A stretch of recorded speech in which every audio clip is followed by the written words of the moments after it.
Hola, ¿qué tal, jóvenes? Buen día. Vamos a trabajar con los dos temas restantes que me quedan de límites.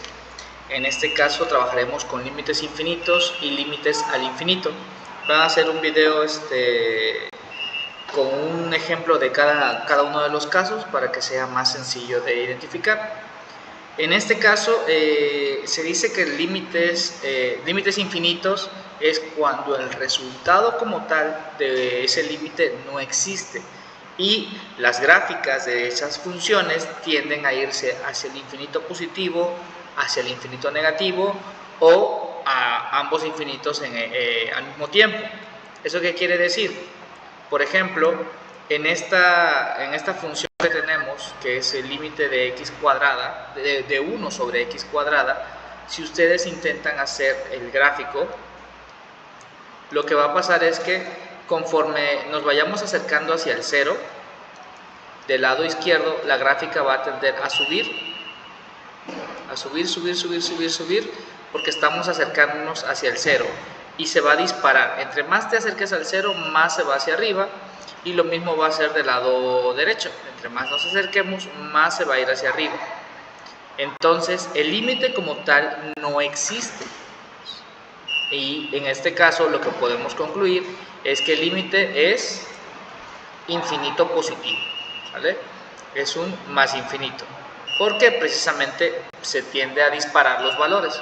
Puede darse el caso que las gráficas tiendan a ir hacia abajo, o puede también darse el caso de que en su plano cartesiano una de las partes vaya hacia arriba y la otra vaya hacia abajo en un determinado punto. Ahí de antemano pondríamos que el límite no existe. Ahora, aquí por una simple inspección, primero se intenta sustituir el valor de 0 en nuestra función. Si ustedes se dan cuenta, 1 entre 0, si es 0 al cuadrado, de todas maneras sigue siendo 0 en la parte de abajo, y 1 entre 0 no está definido.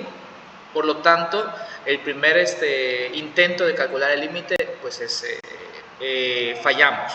Ahora, el siguiente intento sería hacer una factorización si se llegara a poder, si la función se presta para eso, factorizar y eliminar alguna cosa para ver si en el segundo intento, ya con la función simplificada, ya se puede calcular el límite. Pues bueno, en algunos casos, como este en específico, no se va a poder factorizar, no hay una forma de factorizar esto y simplificarlo. Por lo tanto, ¿qué quiere decir? Que ese límite no existe, pero por un simple análisis, como el que dije hace un momento de la gráfica, si ustedes le dan valores cercanos al 0, la gráfica tiende a irse hacia infinito. Por ejemplo, si yo le doy valores cercanos por la derecha, ¿vale? Recuerden que ese signo de más aquí arribita es por la derecha. Por ejemplo, 1 entre 0.1 o 1 entre 0.01, y adicionalmente a eso yo lo voy a elevar al cuadrado, ya que la función dice 1 entre x cuadrado. Si ustedes hacen la cuenta, por ejemplo, 1 entre 0.1, eso nos va a quedar como 100. Este número como tal se dispara a 100. Y en el otro caso, que es 0.01 al cuadrado, eso sería 1 entre 0.0001. Eso nos da, si estamos bien en las cuentas, nos da 10.000. Entonces, entre más nos acerquemos al 0 por la derecha, más grande van a ser los valores de resultado. Por lo tanto, esta función tiende a irse hacia el infinito por el lado derecho. Y por el lado izquierdo tendríamos que hacer exactamente lo mismo. Sería 1 entre menos 0.1 al cuadrado y calcular 1 entre 0.01 al cuadrado. En ambos casos se va a repetir lo mismo. Este va a dar 100 y este va a dar 10.000. Positivo ambos, por lo tanto concluimos que ese límite tiende a ser infinito positivo. Ahora, como los dos, tanto por la izquierda como por la derecha, coincide el límite, podemos ponerle que el límite de esta función es infinito. Pero ojo, no porque le pongamos el signo de infinito quiere decir que el límite existe. El límite en este caso no existe, pero le podemos representar que tiende a irse hacia infinito. Pero repetimos, el límite no existe. Si en algún otro caso, por ejemplo, la función, una de las partes se va a infinito positivo y la otra se va a infinito negativo, ya no podemos ejemplificar directamente que se pondría como más infinito o menos infinito. Como no coinciden, ponemos directamente la notación de no existe el límite. Y así de sencillo para los límites infinitos. Ahora, ¿cuál es la diferencia con el otro concepto que se llama límites al infinito? Aquí lo que se hace referencia es que si ustedes tienen un plano cartesiano, tienen su función dibujada, lo que nos interesa saber es qué pasa conforme nos vamos alejando del origen, es decir, nos vamos hacia cantidades muy grandes, específicamente tendemos a irnos hacia infinito. ¿Qué pasa hacia el lado derecho positivo o hacia el lado izquierdo en la parte negativa del infinito? ¿Hacia dónde converge esta función? Para poder calcularlo tenemos que tener en claro un concepto. Si ustedes hacen su cuenta, cuando una cantidad cualquiera, una constante, la dividen entre infinito, eso nos va a dar 0. Eso se puede deducir muy sencillo haciendo la prueba. Si yo divido 1 entre 100, o si yo divido 1 entre 1000, o 1 entre 10.000, cada vez que yo voy haciendo las cuentas, por ejemplo 1 entre 100, nos va a dar 0.01, muy cercano a 0. 1 entre 1000 nos va a dar 0.001 y finalmente 1 entre 10.000 nos va a dar 0.0001. ¿Qué quiere decir? Que entre más grande sea este valor, más se va a aproximar a 0. Por lo tanto decimos que si dividimos entre infinito, eso es 0. Ahora, ¿cómo aplico este concepto para calcular mis límites? Vamos a suponer que tenemos límites de este estilo, que son cocientes, regularmente los que vamos a estar viendo, cocientes de algunas funciones, y vamos a tener 3 casos posibles.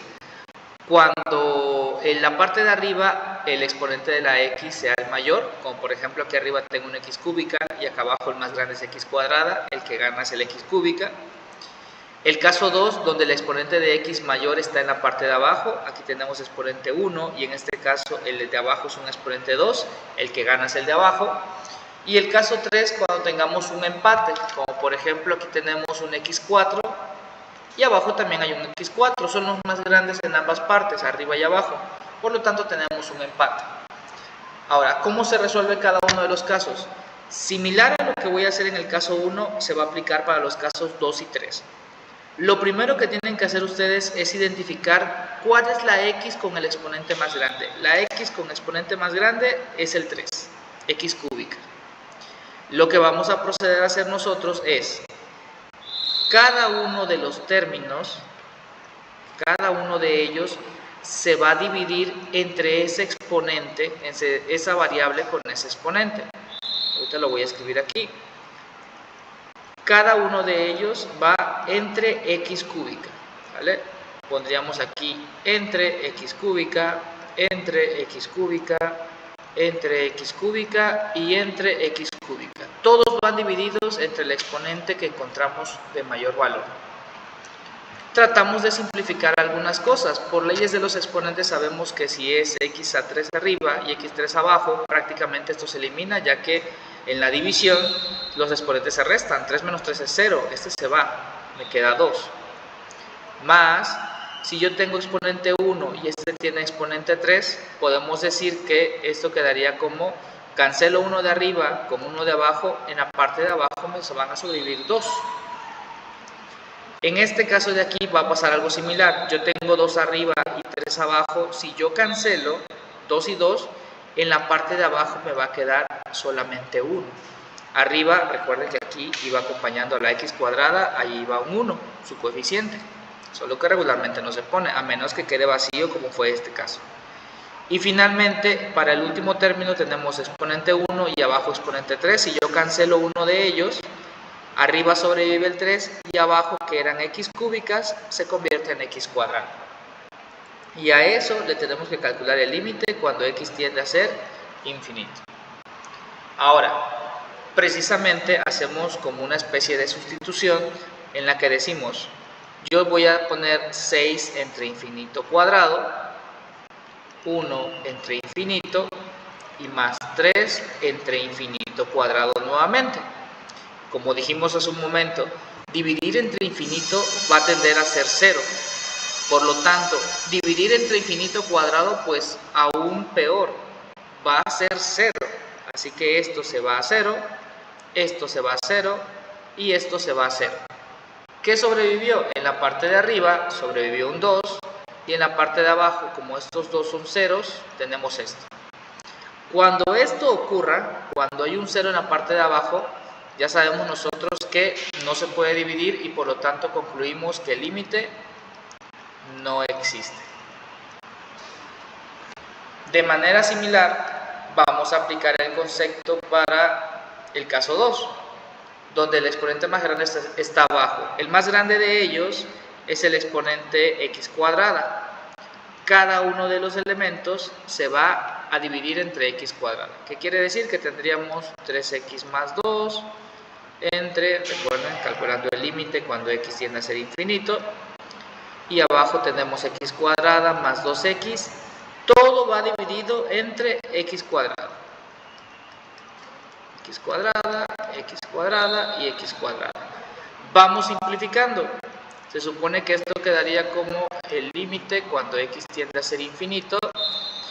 Yo tengo x1 arriba, x2 en la parte de abajo, sobrevive una de las x en la parte de abajo. De este lado yo no puedo simplificar nada, tengo simplemente 2 entre x cuadrada. Aquí sí puedo simplificar, tengo x cuadrada entre x cuadrada, eso es 1. Y en este caso tengo x1 arriba y x2 abajo, tenemos que sobrevive una de las de abajo.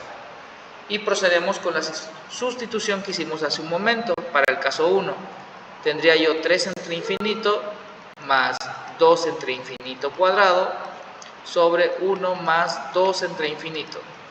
Pero ¿qué pasa? Que todo aquello que está entre infinito tiende a ser 0. Por lo tanto, aquí que sobrevivió, en la parte de arriba tenemos un 0 y en la parte de abajo 1 más 0 es 1. A diferencia del caso de arriba, 0 entre 1 sí se puede dividir, da 0. Por lo tanto, el límite sí existe y su valor es 0. Finalmente, hacemos lo mismo para el caso 3, identificamos el exponente mayor. El exponente mayor es x4, aplicamos lo mismo. Cada uno de los términos es límite cuando x tiende a infinito. Cada uno de ellos, 5 entre x, 8x4, entre 3x4 menos 2x más 1. Cada término va entre x4, x4, x4, x4, x4 y x4. Y el siguiente paso es tratar de ir simplificando lo que se pueda. En este caso tendríamos límite cuando x tiende a ser infinito de exponente 1 arriba, 4 abajo, en la parte de abajo van a sobrevivir 3. En el otro caso son 4 y 4, ambos se van a eliminar, solo me sobrevive el 8. En este que son 4 y 4, ambos se eliminan, solo me sobrevive el 3. Menos, aquí es 1, abajo son 4, va a sobrevivir 3 en la parte de abajo. Y en el último no podemos simplificar absolutamente nada, ya que en la parte de arriba no hay x. A continuación, simplemente hacemos las sustituciones. Tengo 5 entre infinito al cubo, más 8, entre 3 menos 2 entre infinito al cubo. Un segundito, es 3 menos 2 entre infinito al cubo. Ahora sí. Menos 1, perdón, más 1 entre infinito a la 4. ¿Qué pasa con las divisiones entre infinito? Esto se hace 0, esto se hace 0, esto se hace 0 y por lo tanto los únicos que sobreviven son 8 tercios. Por lo tanto mi límite van a ser 8 sobre 3 o simplemente 8 tercios. Quiero que noten que esto va a pasar siempre que tengamos cada uno de los casos. Es decir, si ustedes en el límites al infinito, identifican que el exponente más grande está en la parte de arriba, en un momento sabremos que el límite no existe. Si nosotros identificamos que el exponente más grande está en la parte de abajo, nuestro límite va a ser 0. Y si nosotros identificamos que hay un empate entre exponentes mayores, que tanto arriba como abajo están los mismos exponentes, entonces ¿qué va a pasar? El resultado van a ser los dos coeficientes que acompañan a esos exponentes más grandes. En este caso era un 8 y en este caso era un 3. Por eso el resultado es 8/3. Espero que les haya quedado claro. Tomen nota y copien los ejercicios resueltos y nos estamos viendo hasta la próxima.